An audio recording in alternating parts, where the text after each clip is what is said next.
Máme problém so Slovenskou ústavou a to je problém, ktorý sa týka toho, že sme do ústavy dali článok, ktorý hovorí o nadradenosti slovenského práva pred právom Európskej únie.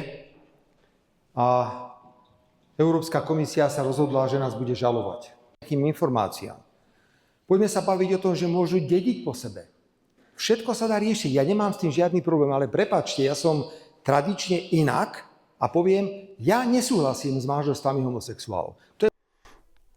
Pán premiér, ja to beriem, že vy ako nesúhlasíte s manželstvami ako homosexuálov a dali ste do ústavy to, čo ste dali, ale vy si musíte uvedomiť, že v roku 2004, keď sme vstupovali do Európskej únii, tak my sme podpisovali zmluvu,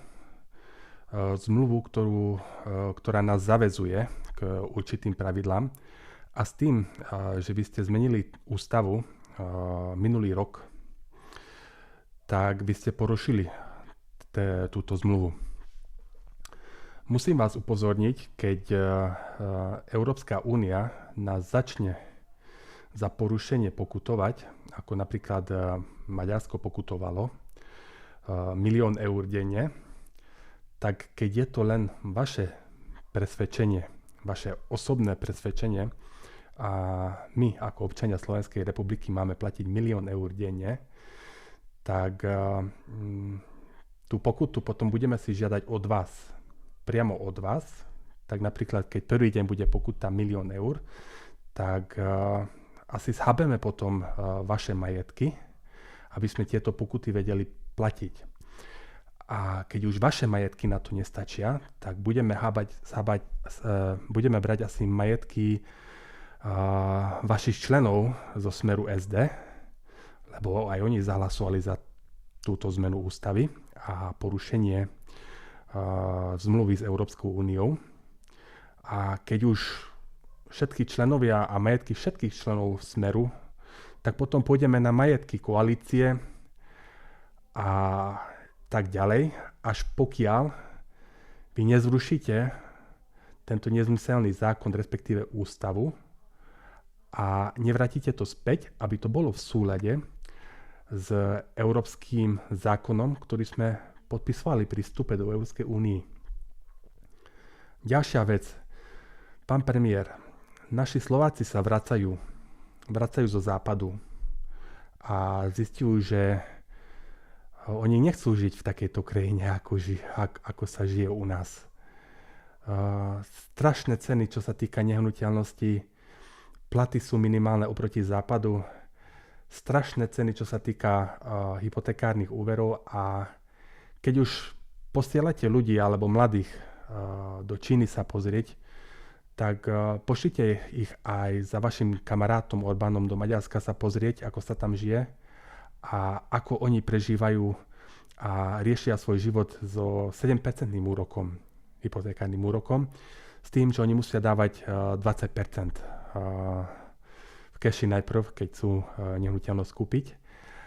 A naši ľudia musia, keď chcú bývať, sa zaviazať na takýto hypotekárny úver. Takže mladý človek, keď sa zaviaže na takýto hypotekárny úver, platí väčšinu svojej výplaty, začiatočnej výplaty na takýto úver.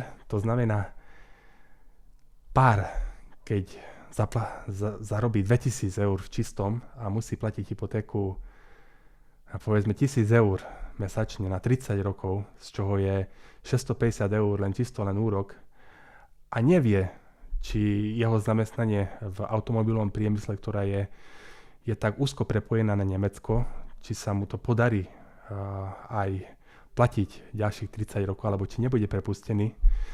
A to už sú veci, ktoré vy ako pán premiér už nemáte poňatia, že aký to je problém pre týchto mladých ľudí. To znamená, že my chceme Slovensko, kde sa bude dobre žiť. My chceme vytvoriť Slovensko, kde práca ľudí sa oplatí a práca ľudí sa len vtedy oplatí, keď odvetvia pre začiatočných ľudí, ktorí nemajú povedzme vysokoškolské vzdelanie, ale idú do automobilovej fabriky alebo do retail biznisu, do Billa, do Teska alebo hoci kde, majú začiatočný plat 1000-1200 eur v hrubom, maximálne 1000 eur v čistom, aby sa im dobre žilo. Ale pri takýchto cenách úrokov, pri takýchto cenách nehnuteľností, pri takýchto cenách energie a ideme ďalej, sa nedá vyžiť normálne s tým, že vlastne majú problém s tým, že možno ani prácu nebudú mať do budúcna.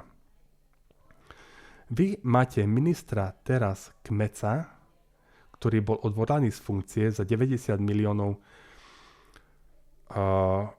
podozrenia, že mohol dávať firmám, ktoré majú povedzme eurové alebo vôbec bez zamestnania, bez webových stránok.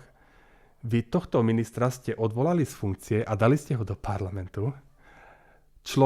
Tento človek, pokiaľ sa ešte riešia, že aké preťahy spravil, tento človek môže naďalej riešiť a hlasovať za zákony a za ostatné veci, ktoré riešite v parlamente.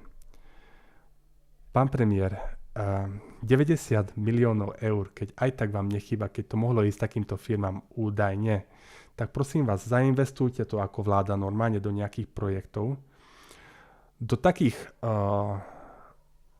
regiónov, kde povedzme je potreba, alebo vidíte tam problém, že sa bude prepúšťať a skúste tam vybudovať nejaký taký biznis, že tí ľudia majú z toho nejaký osoch a aj keď nebudú zarábať západné peniaze v Nemecku, ako napríklad v Nemecku alebo v Rakúsku, ale bude sa im dobre žiť na Slovensku s menšou výplatou. To znamená, keď vybudujete z 90 miliard, povedzme 9 alebo 10 fabrik na, povedzme, na výrobu,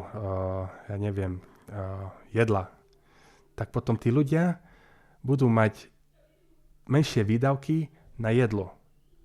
Keď vybudujete fabriky na ostatné veci, tak sa im znížia výdavky na ostatné veci. Takéto veci by ste minimálne museli začať riešiť, aby tam tým našim ľuďom sa lepšie žilo na Slovensku.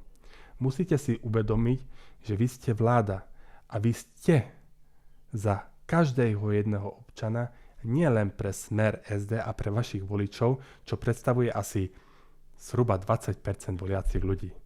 Pán premiér, skúste nad tým porozmýšľať. Ďakujem pekne.